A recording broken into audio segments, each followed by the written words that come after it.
¿Me escuchan, chicos? Hola, ahí sí se escucha. Sí. Hola, sí, sí. Bueno, disculpen la tardanza. Ahora creo que Franci no sé dónde está. Bueno, vamos a dar la clase. Es una clase igual corta, no es una clase larga. Se supone que son imágenes del sistema nervioso central, pero vamos a ver más que todo qué es lo que es tomografía en primera instancia. Ahora voy a compartir la pantalla.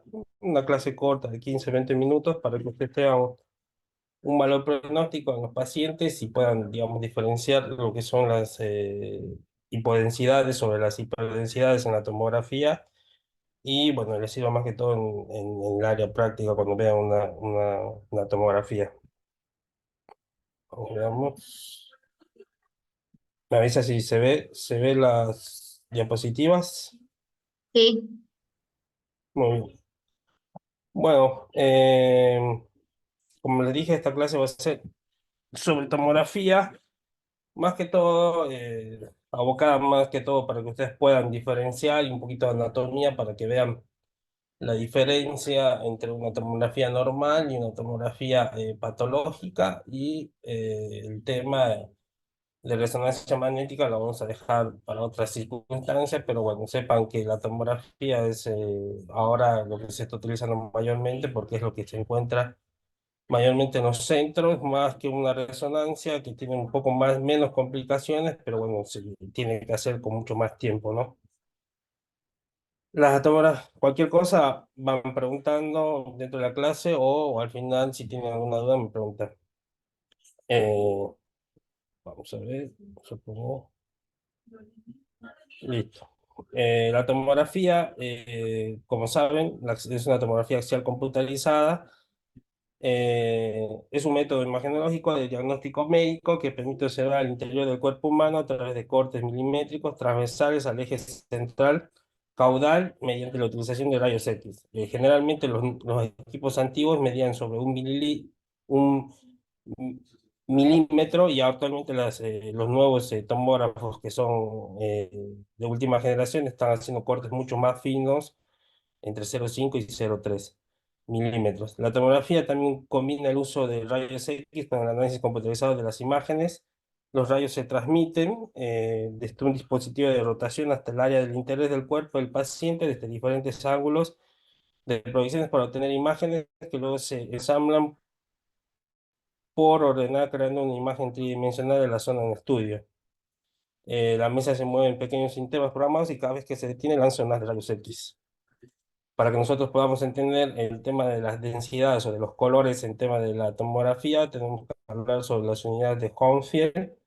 Ustedes tienen que saber que es así lo que se ve en la tomografía, ya sea en cualquier corte, ya sea cerebro, abdomen, tórax, se mide todo por unidades de Hounsfield.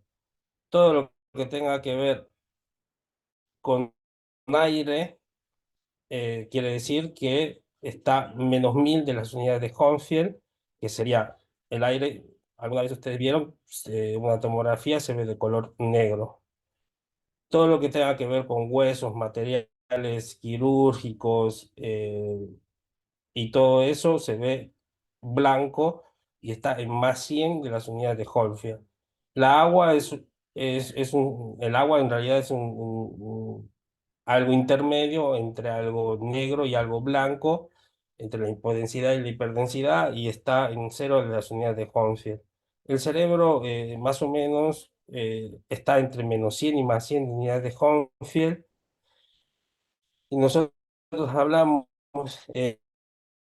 cuando nosotros tenemos una oscura se está hipodensidad y cortando. Sí, escucha la cortado. imagen hiperdensidad. No, la voz se le corta, doctor. Bueno, a ver, dame un segundo. A ver.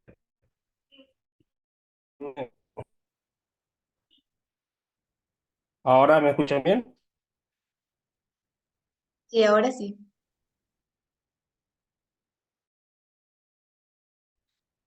Bueno, como les decía, este es el de Hounsfield. Cuando tenemos hipodensidad, es decir, algo negro, vamos a tener y una isodensífica de Juan Fiel, sería el agua en realidad o líquido cefalorraquídeo, que generalmente se ve negro y blanco. Se mide entre -100 y +100 unidades de Juanfiel, y -100 va a ser la grasa y el aire, y 0 va a ser el agua, líquido cefalorraquídeo, que está, como tienen acá, tienen en la materia blanca, está entre 20 y 30 unidades de Hohenfield. La sustancia gris está entre 36 y 46 unidades de Hohenfield. Esto es algo discretivo. Se supone que la sustancia blanca tendría que verse mucho más que la sustancia gris, pero en realidad, perdón, la sustancia gris se tenía que ver más que la sustancia blanca, pero la sustancia blanca se ve mucho más hipodensa que la sustancia gris. Luego les explico por qué. La sangre está entre 56 y 76 unidades de Hohenfield, y bueno, lo más blanco que van a ver en la tomografía es el hueso, que está en +100 unidades de Hohenfield. ¿Cuáles son las sustancias más hipodensas en la tomografía? Como ustedes ven acá, el aire tiene, como les dije, -1000 unidades de Hohenfield, la grasa -100 y el agua 0.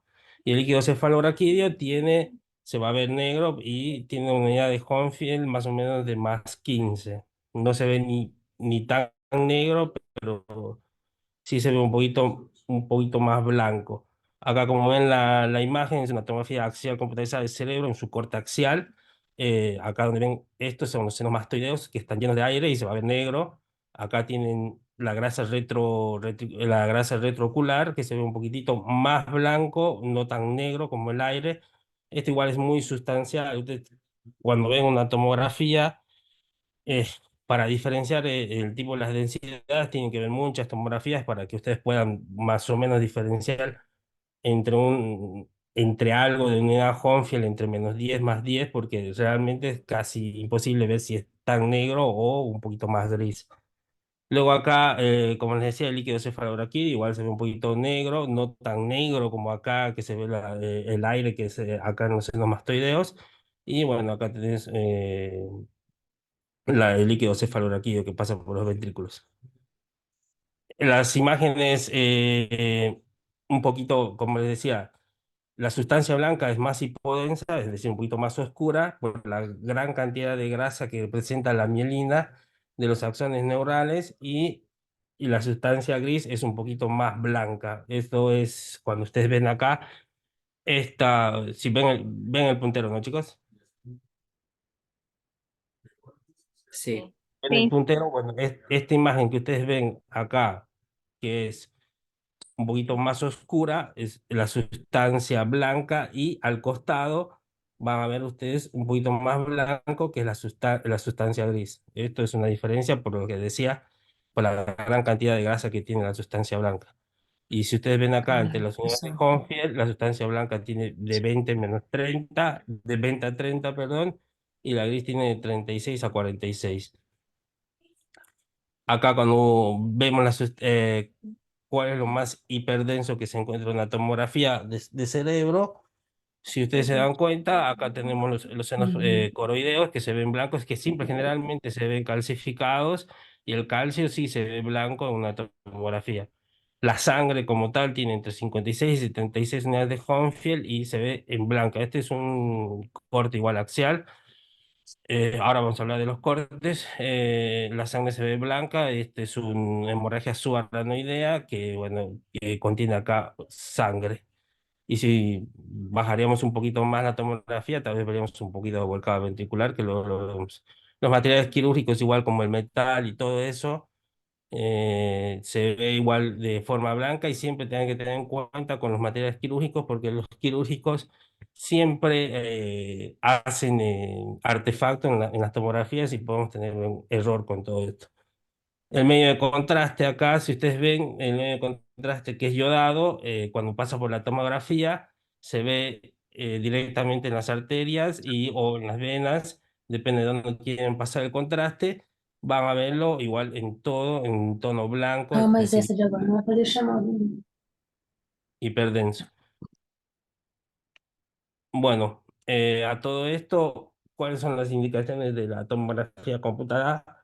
Generalmente hay muchas indicaciones para la tomografía. Ahora actualmente se utiliza la tomografía para casi todo. eh, digamos, un diagnóstico preliminar sobre los exámenes complementarios. En el trauma, sí o sí, los pacientes que están generalmente estables y pueden ir a un tomógrafo, lo primero que hacen es una tomografía para ver las lesiones que tiene en el politrauma, que pueden tener muchas, y bueno, es un acceso mucho más rápido. La tomografía está 10 15 minutos y ya después el paciente puede pasar a una unidad cerrada o una urgencia para hacer su tratamiento definitivo. Después, en temas vasculares, se puede ver también en el ACV isquémico, en los hematomas intracraneanos espontáneos o traumáticos, y también podemos ver en las hemorragias subarachnoideas Plasmática. aneurosmáticas o los que tienen que ver con malformaciones congénitas. Se utiliza la tomografía ya con contraste, con una angiotomografía de vasos intra y extracraneanos o una tomografía eh, con contraste directamente cerebral para ver si existe una malformación. No es el método diagnóstico de preferencia para el tema para ver hemorragias subarachnoideas, que en realidad, que no sean traumáticas, perdón. El método confiable siempre hacer una angiografía directamente con el servicio de hemodinamia. Para los ACVs igual, no es una indicación absoluta hacer una tomografía, pero bueno, no es un gol estándar en realidad. La tomografía es el gol estándar para ver un ACV isquémico. Siempre va a ser la resonancia, pero bueno, tiene sus complicaciones también la resonancia en los pacientes que tienen deterioro neurológico de forma aguda. Y bueno, la tardanza de hacer los cortes y la tardanza de tener la interpretación de la resonancia es mucho más largo que una tomografía computada. Después se pueden hacer por otros casos para ver tumores, cefaleas, son pacientes que vienen a la guardia con cefaleas recurrentes, siempre hacen una tomografía para ver si no hay otra lesión, si no hay un tumor que está causando esa lesión aparente. Y bueno, para todo eso tenemos que ver cuáles son las contraindicaciones, riesgo y beneficio de hacer una tomografía computada. No hay algo establecido, lo único sería los criterios absolutos para que no puedan hacerse una tomografía, es más que todo lo que tienen los pacientes que cuando quieren hacerse una tomografía con contraste tengan un grado de reacción adversa al contraste, que ya sea de grado mayor, que hayan llegado con edema de epiglotis y todas esas cosas. Eso sería una contraindicación absoluta de no realizar una tomografía computada con contraste, pero sin contraste se puede realizar. Generalmente las tomografías sin contraste son, como les decía, en cerebro, son para ver temas de sangrados agudos, porque es lo que sí se va a ver en el momento agudo. En los ACVs isquémicos no se ve de forma aguda, en algunos sí hay signos susceptibles para que nosotros podamos ver en algo isquémico, pero el gol estándar para ver ACV isquémico en un periodo de ventana o un ACV isquémico agudo, agudo en realidad es la resonancia. Los niños igual es una contraindicación no, una contraindicación no absoluta, las embarazadas igual se pueden hacer tomografías. Generalmente, si son de cerebro, sí se pueden hacer porque se dice que más o menos la tomografía tiene una radiación de 20 radiografías. Y si nosotros nos vamos a la literatura, eh, hay estudios que dicen que si es de cerebro, sí se puede hacer de forma aguda, si es que la indicación es absoluta y nos va a dar certeza de un diagnóstico y podamos hacer un tratamiento adecuado sobre las pacientes que están embarazadas. La insuficiencia renal tampoco es absoluta, si el riesgo-beneficio lo requiere, se puede hacer la tomografía en los pacientes que están con diálisis trisemanal o con diálisis de emergencia y necesitas hacer una tomografía con contraste para ver alguna situación en específico en el cerebro. Sí se puede hacer la tomografía y después el paciente tiene que dializar en las próximas horas. Sería una indicación, pero no es, depende de ver el riesgo-beneficio de realizar una imagen de cerebro. Para ver, bueno, vamos a ver tenemos acá los planos y ventanas. Como les decía anteriormente, los tomógrafos antiguos solo hacían un plano axial y eso se veía y no estaba todo digitalizado, y todo se sacaba de una placa de radiografía y ahí se veía los diferentes cortes, y eso era depende de lo que el técnico quería. Ahora actualmente no, todo se sube a un sistema y el sistema te marca los cortes y todo lo que vos quieres ver y los Por diferentes agora. planos que E puedas tomar. lembra quando a gente foi pra Acá assinar o tenés contrato un e a gente falou pra ele subir lá para o departamento de tal, e a gente falou pintar plano. apartamento, ele Chicos, falou que apaguen su micrófono, não porfa. precisava a gente pintar porque não era com a gente e que se a gente quisesse, ele pagava alguém para ir lá pintar, porque isso era deterioro de Hola. tempo e pelo contrato é dele a responsabilidade. Tu lembra disso? Bueno, como les decía, tenés acá un plano. Los planos son generalmente, ahora los últimos tomógrafos pueden realizar diferentes planos. Y acá tenemos el más común, que es el plano axial, que seguramente alguna vez lo vieron. Después vamos a ver cada estructura que tiene. Tienen acá un plano sagital, que acá se ve siempre la protuberancia y el tronco del cerebro. Y el último que se agregó es un plano coronal, que igual tiene mucha preferencia para ver cerebelo. Las ventanas, tienen muchas ventanas para ver. En realidad tienen son dos las ventanas específicas para cerebro. Es una cerebral, la que se ve el parénquima cerebral como tal, y como ustedes ven, también tiene una ventana que es ósea para ver directamente.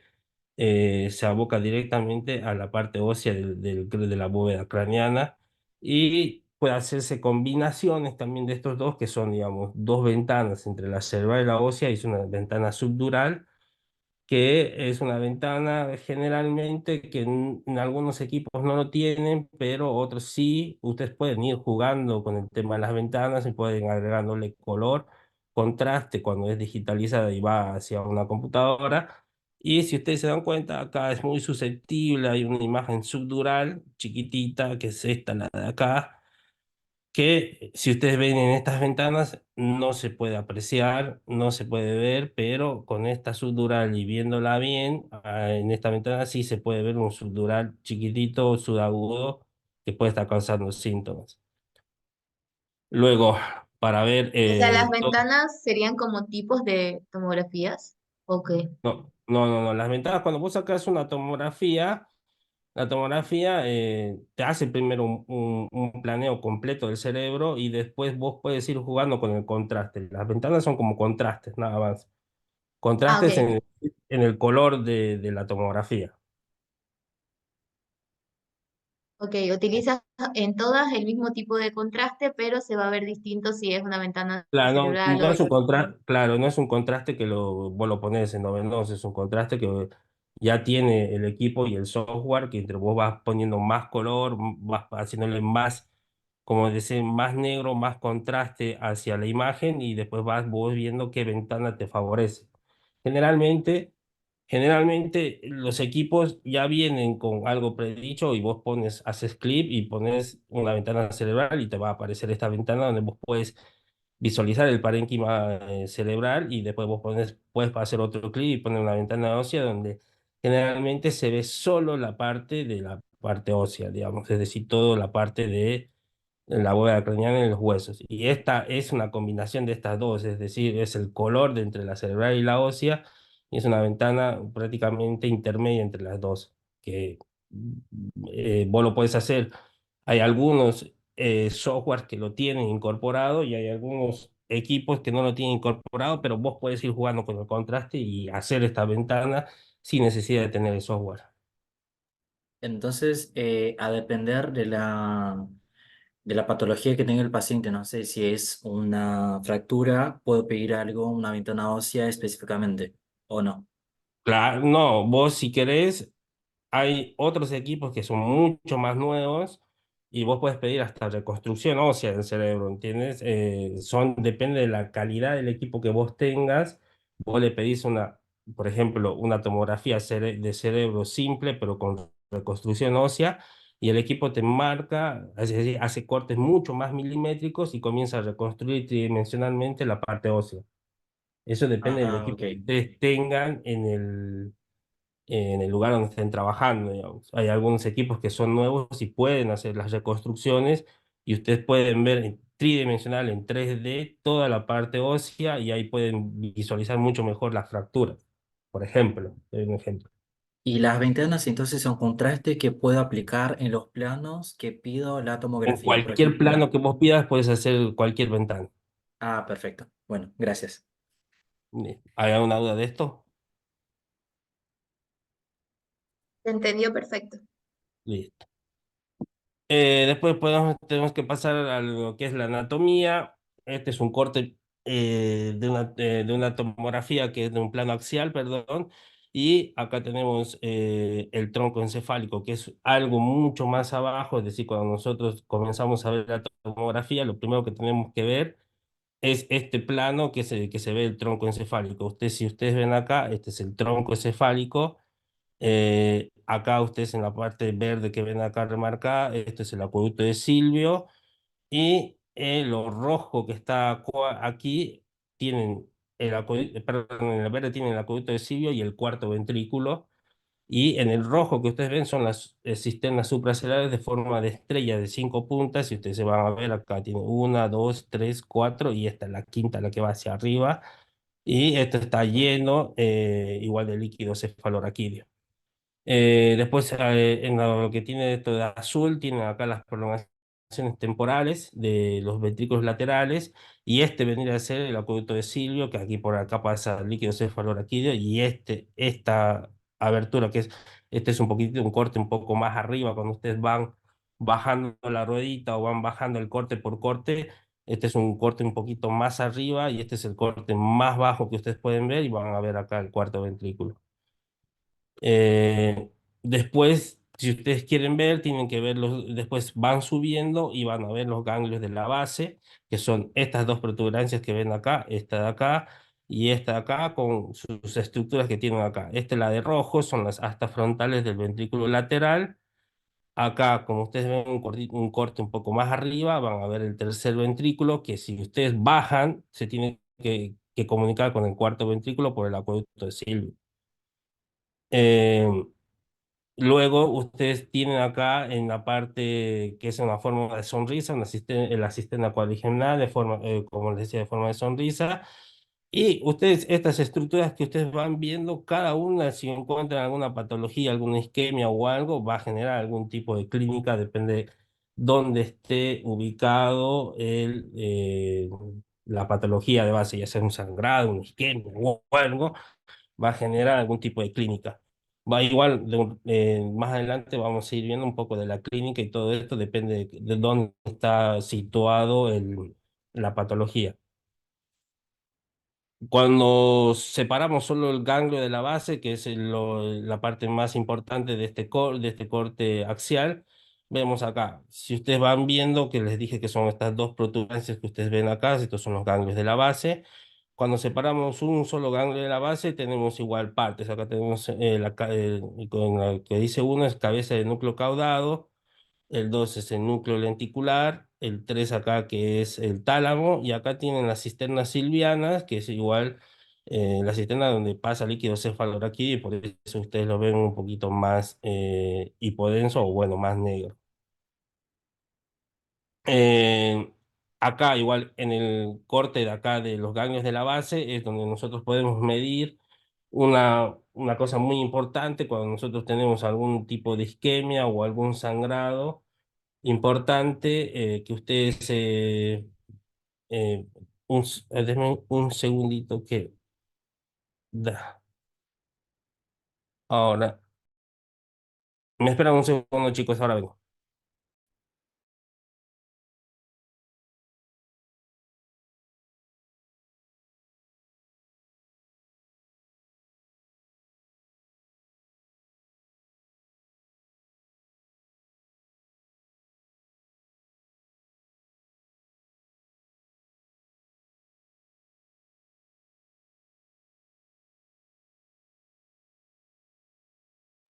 Bueno, ahora me escuchan, bueno. Cuando ven este corte, que es el corte de los ganglios de la base, que es un corte un poquito más arriba, les decía, hay una estructura que nosotros podemos ver que se llama el septo pelúcido, que es lo que separa, es una línea, es, en realidad es como un cartílago que separa los 12, las dos astas frontales, y ahí es, en este corte, donde nosotros podemos ver la desviación de la línea media. Eh, Hay una diapositiva que vamos a explicar cómo se mide la línea media, pero para que ustedes sepan, ese es en el corte de los ganglios de la base donde se mide la línea media. Después tenemos que ver el tema de los ventrículos laterales, como ustedes ven acá. Este es un corte mucho más arriba y acá sí tienen el tema de los ventrículos, que los ventrículos están llenos de líquido cefalorraquídeo. Entonces ahí sí van a ver una hipodensidad bien marcada, es decir, un color bien negro. Y estos están separados, como les decía, por el septum pelúcido. ¿Qué se tiene que buscar para ver el tema de la lectura de una tomografía de cerebro?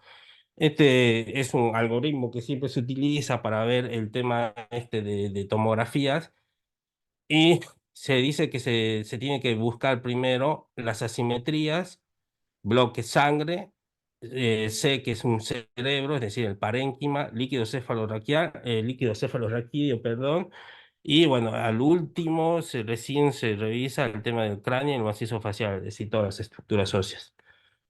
Vamos a ir parte por parte viendo cómo vamos a hacer un sistema de lectura en la tomografía, como tenemos A, que son asimetrías. Todas las estructuras del cerebro tienen que estar idénticas al lado contrario. Es decir, que si ustedes separan el cerebro en dos por el septo pelúcido y las astas frontales de los ventrículos, ustedes tienen que ver la misma imagen que está a la derecha y la misma imagen que está a la izquierda. Cuando ustedes denotan una simetría en algo o algo que no está en su lugar, que no está en el lado izquierdo, que en realidad este es el lado derecho, porque ustedes si se notan ese siempre contralateral.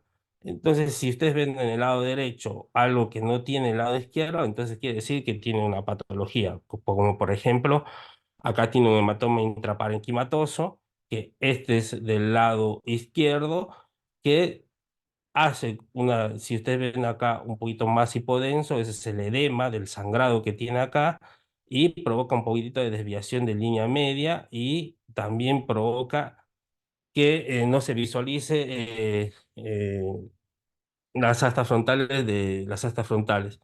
Entonces, esto ya no es normal, esto es patológico, entonces esto sí, si ustedes se tienen que fijar que esto no está en este lado, entonces sí se busca una simetría, entonces si hay una simetría hay una patología. Después se verá que si es un sangrado, una isquemia, un tumor o algo, dependiendo de la morfología que pueda tener. Esto generalmente, como ustedes ven, si tiene edema perilesional, es decir, tiene un poquito de hipodensidad en toda la lesión, generalmente es o un sangrado o generalmente es un tumor que pueda estar revascularizado y pueda haber sangrado y hay edema perilesional. Ahora, como si ven en otro corte, tienen acá una área hipodensa a nivel del occipital, y este es igual un corte mucho más alto. Este es un corte, si ustedes ven, es un corte axial, pero si ustedes ven, esta es ya la parte ventricular, es decir, que ya es una parte mucho más arriba y acaba en una hipodensidad. Esto ya es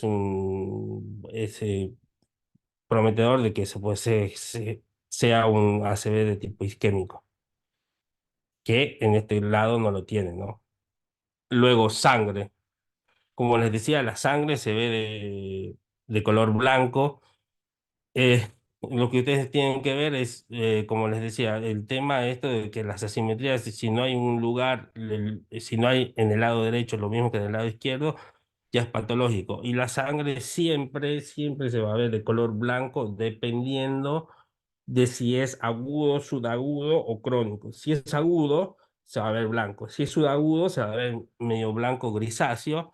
Y si es crónico, generalmente siempre toma el tono del parénquima craneal, casi llegando a ser idéntico. Es decir, que si ustedes ven una estructura que no es normal, pero que tiene casi la misma densidad que el parénquima cerebral, puede ser que sea un sangrado, pero ya crónico, que recién esté causando síntomas o nunca le causó síntomas y ya tiene un hallazgo incidental.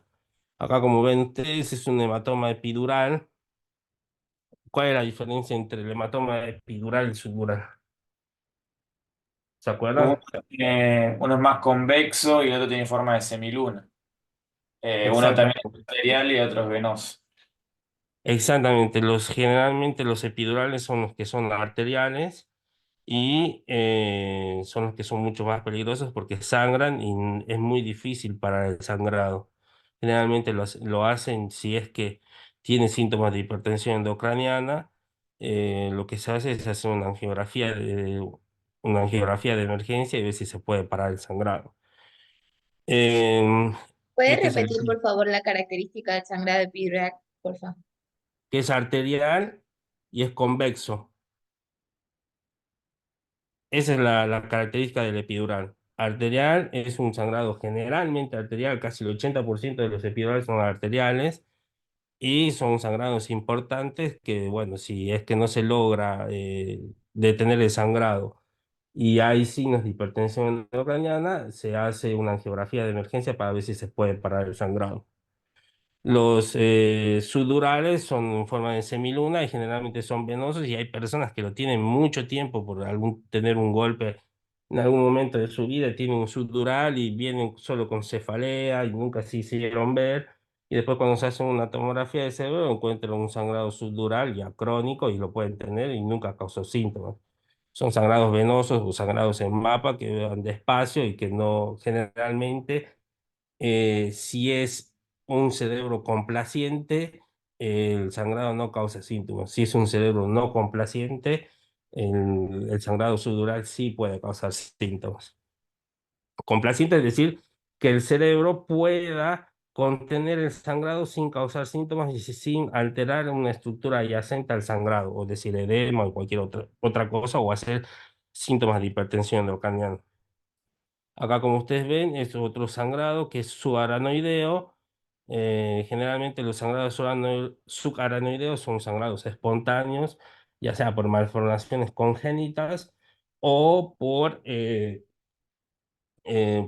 porque hay un aneurisma que se rompió y comienzan a sangrar. Son generalmente venosos, y igual el tratamiento depende de la clínica y la clínica generalmente se aboca en hacer una angiografía a una angiografía cerebral y realizar un clipaje o colocar un stent en el tema del aneurisma, si es aneurisma o si es una malformación arteriovenosa.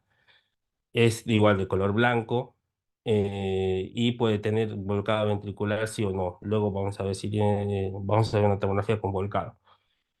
El hematoma intraparenquimatoso generalmente es unilateral, a veces son bilaterales, pero la mayoría entre el 70 y 60% son unilaterales y siempre se encuentran en los ganglios de la base y son sangrados generalmente ocasionados por picos de hipertensión y ruptura de alguna arteria. El tratamiento depende de la sintomatología del paciente para ver si hacen una craniotomía descompresiva y si tienen signos de hipertensión entran al quirófano para valorar el tema de colocación de un catéter perdón, un catéter ventrículo externo y drenaje del sangrado para igual monitorizar el tema de la hipertensión endocraniana. Bueno, acá igual tenemos que ver la parte del parénquima. El parénquima igual, si ustedes ven este corte como era sagital, lo pueden dividir ustedes en supratentoriales, que van a tener un tema de las estructuras de los hemisferios cerebrales, los ventrículos laterales que están acá, los ganglios de la base, amígdala, tálamo, hipotálamo y mesencéfalo, que es todo esto. Y van a tener otra que es los infratentoriales, que ahí tienen el cerebelo, la protuberancia, el bulbo y el inicio del cordón medular. Que eso lo pueden ver en el corte sagital, mucho más específico que un corte axial. Después, como les decía, hay que ver el líquido cefalorraquídeo. Tienen ya la ventana del líquido cefalorraquídeo que ustedes van a ver en los ventrículos laterales, en las astas frontales del ventrículo lateral. Acá están las astas frontales en su porción frontal, en su porción occipital y en su porción temporal. Y acá tienen ustedes el cuarto ventrículo. Y acá tienen el acoito de Silvio y el tercer ventrículo. Y acá ustedes ven, bueno, acá está tridimensional y si ustedes ven la tomografía es prácticamente todo esto, es los ventrículos laterales que tienen que estar negros en su totalidad y acá tienen el cuarto ventrículo. Eh, Luego, eso igual tiene que ver el contenido del sistema ventricular. Generalmente, cuando hay volcado ventricular y el cerebro es complaciente, generalmente no causa muchos síntomas porque las astas frontales, o es decir, los ventrículos funcionan como un reservorio de sangre para adaptarse al nuevo cerebro, es decir, al nuevo, porque tener un sangrado o una isquemia como tal es algo que no está descrito en el cerebro y bueno, para que haya una autocomplacencia, a veces hay volcado ventricular y es por eso que los pacientes no tienen síntomas. El volcado ventricular es esto, ustedes ven sangrado justo perdón, en las astas frontales y este es un sangrado que puede, como les decía, facilitar que tenga o no tenga síntomas. Cuando son pacientes muy añosos, es decir, que tienen entre 80 y 90 años, el cerebro se comienza a achicar y esa es una atrofia cortical ya por la edad y generalmente esos pacientes pueden percibir grandes tamaños de sangrado porque el cerebro tiene espacio de donde ir y cuando son personas jóvenes y que tienen el tema del parénquima cerebral bien estructurado, y hay a pequeños sangrados puede causar muchos síntomas. Acá, como ustedes ven, este es una hemorragia subaranoidea que tiene igual el ventrículo, el cuarto ventrículo está totalmente taponado con sangre, por eso lo ven de tipo blanco. Tamaño. El tamaño de los ventrículos igual forma un papel muy importante porque generalmente hay muchas patologías en los pacientes que son añosos y generalmente puede hacer un tipo de síntomas que es, que ustedes sí lo deben conocer, ya lo deben estudiar, que es la hidrocefalia. La hidrocefalia es nada más que aumento del contenido del líquido cefalorraquídeo en los ventrículos que puede provocar edema a nivel edema perilesional, es decir, al lado de los ventrículos y puede causar una triada famosa. ¿Ustedes se acuerdan de la triada de hidrocefalia? ¿Alguien se acuerda?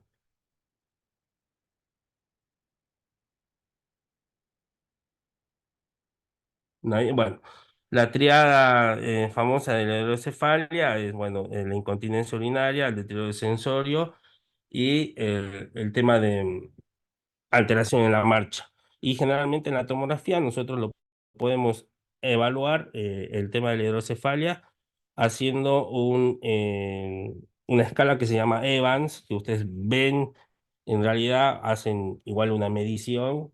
Acá creo que no lo puse, pero bueno, es una medición que se ve en la parte más voluminosa de las astas frontales y entre todo el parénquima cerebral, es decir, ustedes hacen una medición, no está acá bien el corte, pero hacen una medición de la asta frontal en la parte más voluminosa, que sería A, y después pasan en el parénquima cerebral justo por el septum pellucidum, y ahí es que miden desde una porción, desde un extremo hasta el otro extremo, y eso sería B y se divide A entre B y si ese da mayor a 0,3 tiene muchas posibilidades de tener hidrocefalia y si tiene síntomas asociados a hidrocefalia se podría confirmar que el paciente podría necesitar una derivación o bueno, tal vez hacer un poco más de estudios o una resonancia evocada directamente una resonancia magnética evocada directamente hacia el líquido cefalorraquídeo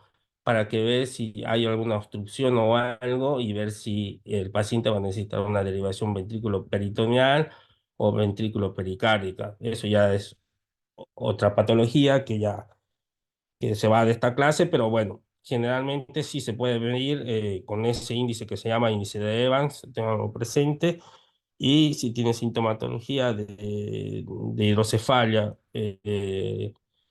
generalmente siempre te da casi todo el diagnóstico, la tomografía con la sintomatología. Como pueden ver, acá tienen signos de hipertensión intracraniana, ustedes se ven acá, no tiene como acá los surcos bien definidos, no tiene pronunciaciones en cerebro, y eso generalmente cuando ustedes ven la tomografía es muy difícil igual evaluar una hipertensión endocrinal por tomografía o un edema por tomografía. Generalmente, como les decía, si ustedes quieren evaluar hipertensión endocraniana, se tiene que poner un catéter, ya sea ventricular o un catéter parenquimatoso, para evaluar directamente la presión intracraniana y dependiendo de la patología, ¿no? Si ustedes tienen una hemorragia subaranoidea que quieren evaluar hipertensión endocraniana, ponen ponen el catéter y bueno, ustedes tienen que mantener una presión de perfusión del cerebro que más o menos es entre 70 y 75, y eso es la PIC, es decir, la presión intracraniana menos la TAN. Entonces, ahí juega un papel muy importante el tema de la presión arterial para que el cerebro pueda tener una autorregulación, es decir, que pueda estar irrigado. Si ustedes tienen una PIC, por ejemplo, pónganle una PIC normal de 10, y tienen una tensión arterial media de 50, a eso lo restan, va a tener 50 menos 10, 40, quiere decir que la presión de perfusión del cerebro está mal. Independientemente que no tenga hipertensión endocraniana, es decir, que el cerebro no se está autorregulando ni tampoco se está autoirrigando. Es decir, que en ese contexto ustedes tienen que subir la presión arterial a una media más o menos de 90 milímetros de mercurio, y si le restan esa pi, que es menos 10, van a tener 70, y ese cerebro sí va a poder perfundirse. Esto es por eso, como les digo, es muy difícil evaluarlo. Esto sí o sí tiene que ser con un catéter, o lo que está de moda ahora actualmente es hacer un Doppler transcraniano. eh, un Doppler transcraniano, y el Doppler transcraniano mide las velocidades de flujo, no mide en realidad si tiene hipertensión en la cadena, mide si el flujo de las arterias están disminuidos, y si están disminuidos sería un subrogante de la presión intracraniana. Luego, igual de eso, también tienen otra característica que también pueden hacer por igual imágenes, sería una ecografía de la vaina de nervio óptico, que también es un subrogante de la presión intracraniana. Si la vaina de nervio óptico mide más de 2 milímetros, quiere decir que el paciente tiene signos de hipertensión endocraniana, es igual. Son métodos, como les decía, que se puede utilizar no invasivos, pero nada sustituye a valorar directamente la presión intracraniana con un catéter. Si ustedes no tienen la posibilidad de tener un neurocirujano que coloque un catéter, porque es muy difícil tener un catéter, porque son catéteres especiales que van hacia un equipo, y el equipo tiene que tener un traductor, que ese traductor mide las presiones y va hacia un monitor, y el monitor hace sus cálculos y ahí saca la presión intracraniana, y eso transmiten en curvas que se llaman P1, P2 y P3, y esas curvas tienen que estar bien disociadas para que vos puedas saber si ese catéter igual está funcionando bien, o si no, o se movió el catéter y no funciona la medición de la presión intracraniana. Por ejemplo, si ustedes tienen, le doy un ejemplo, si ustedes tienen un valor de P2 mayor a P1, significa que sí tiene hipertensión endocraniana, aunque no te marque el valor absoluto que tenga 10 de hipertensión endocraniana, porque te quiere decir que la velocidad de conducción de esa onda es mucho más grande que la primera, que es la P1, que es en realidad son valores entre tensiones arteriales sistólicas, diastólicas, son fórmulas mucho ya que directamente están incorporadas en el monitor, y eso son lo que tienen que ver. Pero esta no es la clase de eso, así que bueno, no nos vamos a explayar mucho en eso, pero ustedes tienen que saber que para medir hipertensión intracraniana como edema difuso no siempre se va a ver una imagen de cerebro, pero sí tienen otros métodos que no son tan invasivos como el ecodoppler perdón, el ecodoppler transcraniano y la vaina de nervio óptico que puedan hacerlo con cualquier ecógrafo, ¿no? Generalmente lo hacen en la terapia intensiva esto. Bueno, luego igual tenemos que ver en el tema de la tomografía, el tema de las compresiones o desplazamientos, como ustedes ven acá un hematoma epidural que desplaza los senos, que desplaza la línea media en su primera instancia y después, bueno, como ya le digo, ya la vamos a ver en la diapositiva. Y también desplaza el tema de todas las estructuras subyacentes del tema al lado del hematoma epidural. Acá, como ustedes ven, como yo les decía, cuando ustedes tienen una imagen sugestiva muy redondeada, con bordes bien regulados y que tienen una imagen hiperdensa y luego en su interior parece tener una imagen hipodensa, generalmente se trata porque son tumores bien vascularizados que en el medio están necrosados y eso puede provocar desplazamiento, como decía, porque es, es algo que no tiene que estar en el parénquima cerebral y siempre va a provocar un poco de edema. Entonces el edema es lo que hace que se desplacen las estructuras y hace que causa los síntomas. No es tanto el sangrado, no es tanto el sangrado, no es tanto la isquemia, sino es el edema perilesional que se provoca y eso es lo que nosotros tenemos que evitar. En realidad, cuando uno ya tiene un sangrado, el sangrado está. Cuando uno tiene una isquemia, la isquemia ya está.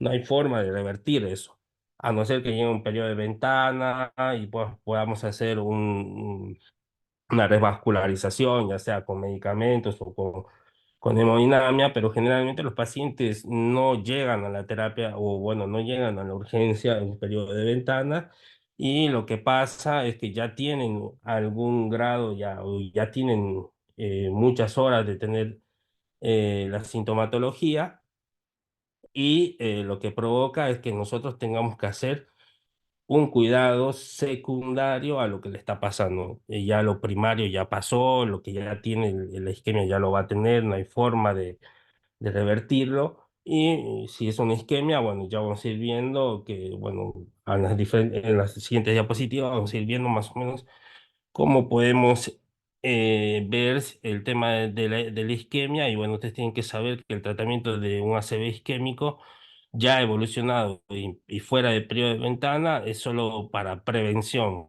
es decir, que para que no vuelva a realizar la isquemia y no es un tratamiento para evitar las complicaciones del ACV primario, porque ya lo que está hecho y ya no se puede salvar si llega fuera del periodo de ventana. Periodo de ventana quiere decir el periodo que vos puedes hacer antifibrinolíticos, ya sea medicamentosos, o puedes, si es una obstrucción de un ACV isquémico, ustedes pueden entrar por hemodinamia y colocar un stent y hacer la revascularización de la zona afectada, que generalmente tiene buenas expectativas, pero bueno, si ustedes hacen eso, tienen que tener más o menos las últimas guías dicen entre 3, o algunos dicen 4 o 5 horas, y hay algunos que dicen son extendidas, que son pacientes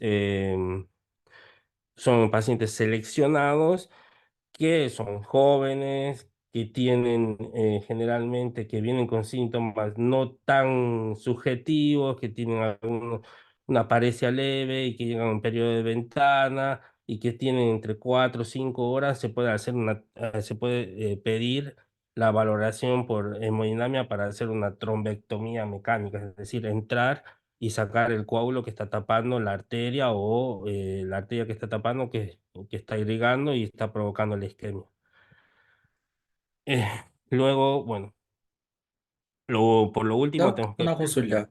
Sí, En la diapo anterior, Yo tenía entendido que el agua se iba a ver más negro que el líquido cefalorraquídeo. En este caso, ¿por qué el edema veo más gris que el líquido cefalorraquídeo que está en el ventrículo de la imagen izquierda? No, pues si ustedes ven acá, el edema siempre el edema tiene que ver con muchas causas. Ustedes tienen que ver el edema, tienen diferentes formas de edema. Ustedes tienen que ver si es un edema citotóxico, si es un edema mediado por citoquinas, si es un edema ya sea también eh, pero perilesional o todo eso, pero generalmente el edema se ve de un color un poco más gris o un poco más blanco de lo que es la isquemia.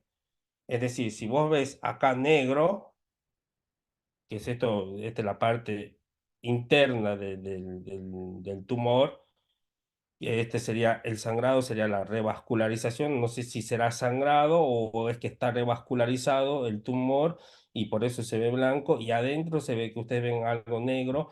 Esto es tejido necrótico y el edema se ve prácticamente del mismo color.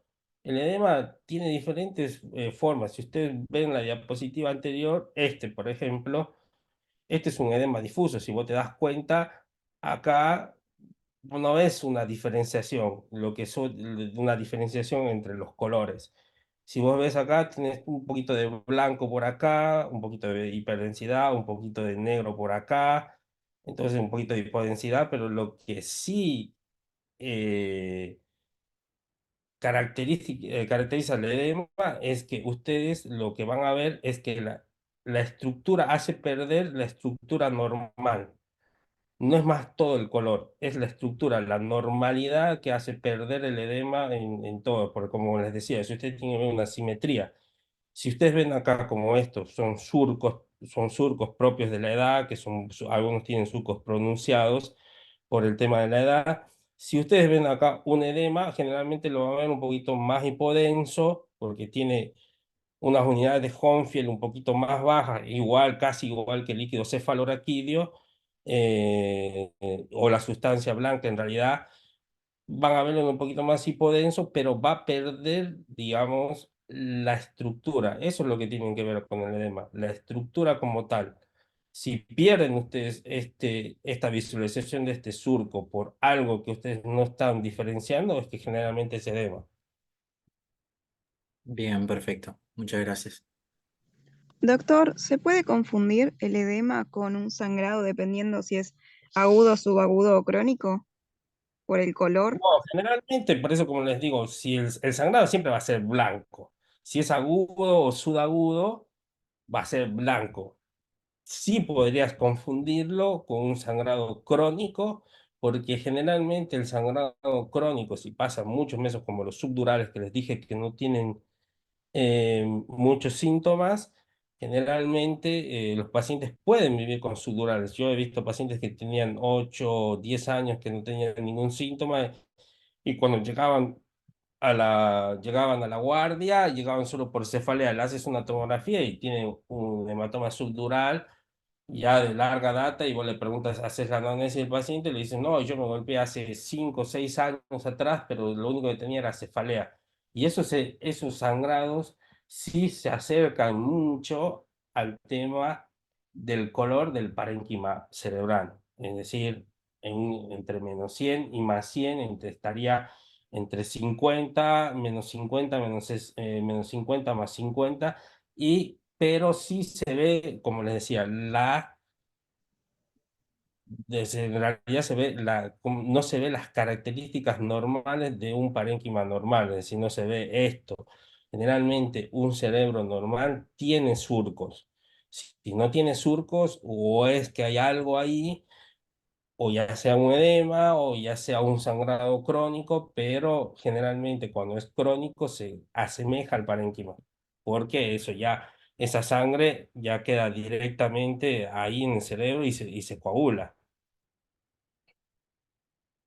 Eso sería isodenso, o sea, el crónico se vería isodenso Claro, hizo denso, y el agudo y subagudo hiperdensos. blanco, Perfecto, hiperdenso, blanco. gracias.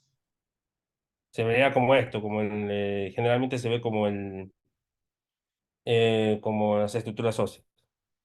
Como si te ven acá, esto es esto, ¿ves? Este es un hematoma intraparenquimatoso, parece de origen hipertensivo porque no hay una lesión acá para pensar que sea algo traumático y el edema, perdón, el sangrado es así, de este color blanco y el volcado ventricular, que si este es blanco igual. Todo lo que es blanco es sangre y pasado con el tiempo se hace un color idéntico al parénquima, es decir, una isodensidad más tornándose a la hipodensidad. Bueno, el desplazamiento, el cuarto ventrículo, bueno, después vemos esto, como les decía, el tema del cráneo, el macizo facial, ven todas las estructuras óseas y ustedes ven acá.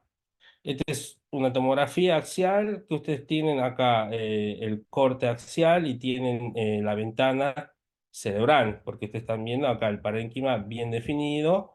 Y si ustedes pasan a la ventana ósea, ustedes como ven, es muy sugestivo, igual no se puede ver bien ahora en las tomografías, si ustedes ven las flechas acá, tienen una solución de continuidad y esa solución de continuidad es una fractura. Entonces, si ustedes van viendo el tema de eh, el tema de cambiar las ventanas es muy importante porque así pueden mejor valorar los pacientes, mejor valorar el tema de las estructuras. Acá, como ustedes ven, tienen